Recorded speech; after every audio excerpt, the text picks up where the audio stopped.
Flags are a powerful symbol of identity, but so are crimes that are committed in the name of hate and in the name of racism. How did a picture of the alleged shooter, Dylan Ruff, how did that, on the one hand, spur a narrative change in the Confederate flag, and another, a call for retailers to action? Two reasons. One, the connection of what happened and the symbol. It was something that was waiting to happen, and timing made it happen. And for retailers, consumers, as you know, vote with their wallet.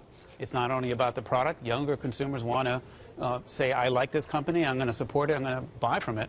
And if they're not doing the right thing, they'll be hung up on the bottom line. So this is one of those things where we see a tragedy, a horrible massacre affect the social consciousness? Yeah, the two issues were out there, and they just got, unfortunately, connected to this tragedy. Dwayne, this is a debate that preceded last week's shootings in Charleston. How vocal was that conversation? Yeah, I mean, in a lot of ways, it's like deja vu for people here in Georgia. We went through a considerable knockdown, drag out over the Confederate battle emblem here more than a decade ago. It used to be part of our state's flag. We had a governor who should have been reelected by a landslide by all experts, who lost in part because he cut a deal with the legislature to get rid of the Confederate battle emblem or to reduce it to a small box on the flag. The winner of that election came back, had promised a referendum, pushed for potentially the Confederate battle emblem to return. The business community, who had fought it before, rose up again and said it would be bad for economic development. They eventually ended up with the flag we have now, which actually is still the Stars and Bars, which were part of the first national flag of the Confederate States. But people largely here believe the debate is in the past in Georgia.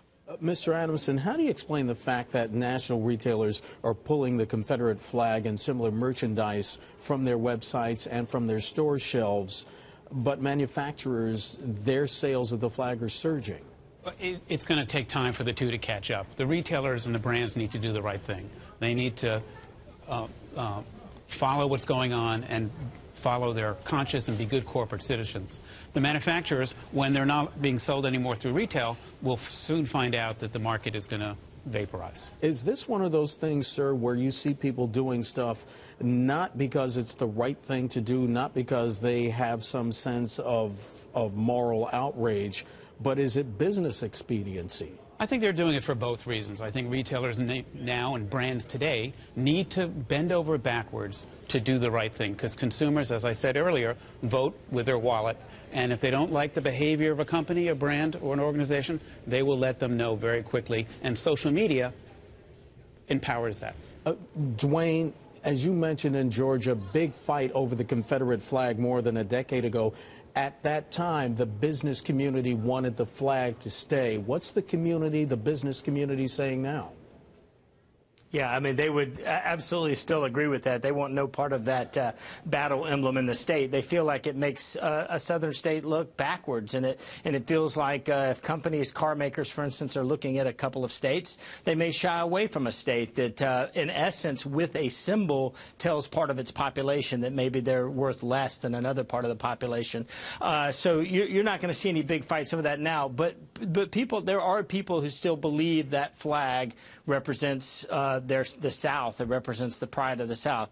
I think that's becoming more and more clear that that's a difficult argument to make. In the least, it's an argument that, in essence, shows a lack of empathy for another part of the population, and especially given what that flag represents in the past. Mr. Adamson, you spoke a moment ago about the Internet. Our colleagues in Bloomberg editorial, they wrote the following today, and I quote, "While governments may take 150 years to act, e-commerce can move in a flash."